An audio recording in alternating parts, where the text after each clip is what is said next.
Remix by Samet.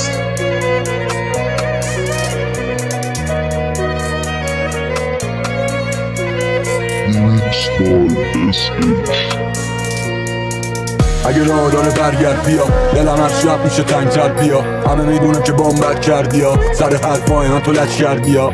ولی من ببین خوب تو میخوام، ولی قسم میخورم اونو تن تو میخوام. آره خوب تو میگم ولی بد تو میخوام. من واسه تو میزنم هر سگ دویی، مهم نی غرورمو بربر کنی. کاش بشه فقط منو درکم کنی.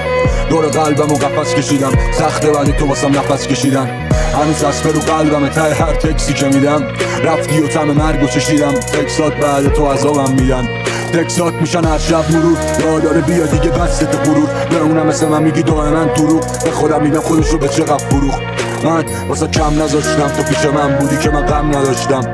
الان منو شب و ودکا ویسکی و خسته خونه ای که توش تو نیستی. بیا پیشم بشین با هم بزنیم، اصلا قرارمون این نبود به هم بزنیم. اما الان علی سائق منم، رفیقام فقط همین کاغذ و قلم. حرف بیام اگه باشه به اینا میزنم، تکساتو میکنم من تتو روی تنم. که شاید بشه درس عبرت و بحث غیرت، بشه دیگه حاجی دل نبندم.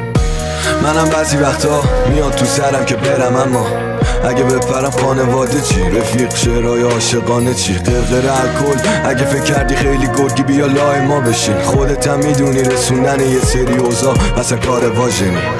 دستمو میگیره سفتر به میگه کی از تو بهتر، تو که تنها رو پاتی و تنهایی بپر. بهش میگم تو خیالی کنارم، تو پرواز قبل دوتا بالم و دادم. الان فرشته ها هوا منو دارم، ما زنده ایم هنوز آدم و آهن. روزایی که بهم گفتی توی سینمه، یه چند دفعه تو کوچه دیدمت، اومدم بیام جلو پاهم حرکت نکرد. امشب بیا تو خوابم میخوام خوب ببینمت.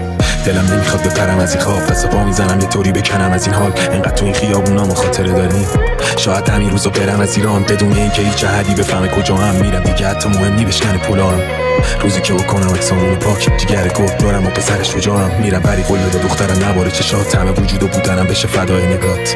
میگن اینو تیر و کمان ودا تو سرمی تا موقعی که پرام بشه باز. چشام که با میشه میزنم خودمو به خواب، میخوام نبینم چیزی و تا که رولم بشه چاق.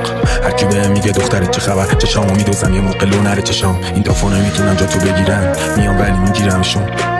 مگه مموری پشیمت تو زنم، تو لک خونی رو پیرن سفیدم. شبا یه طوری میزنم که تا زورا میخوابم بیدار.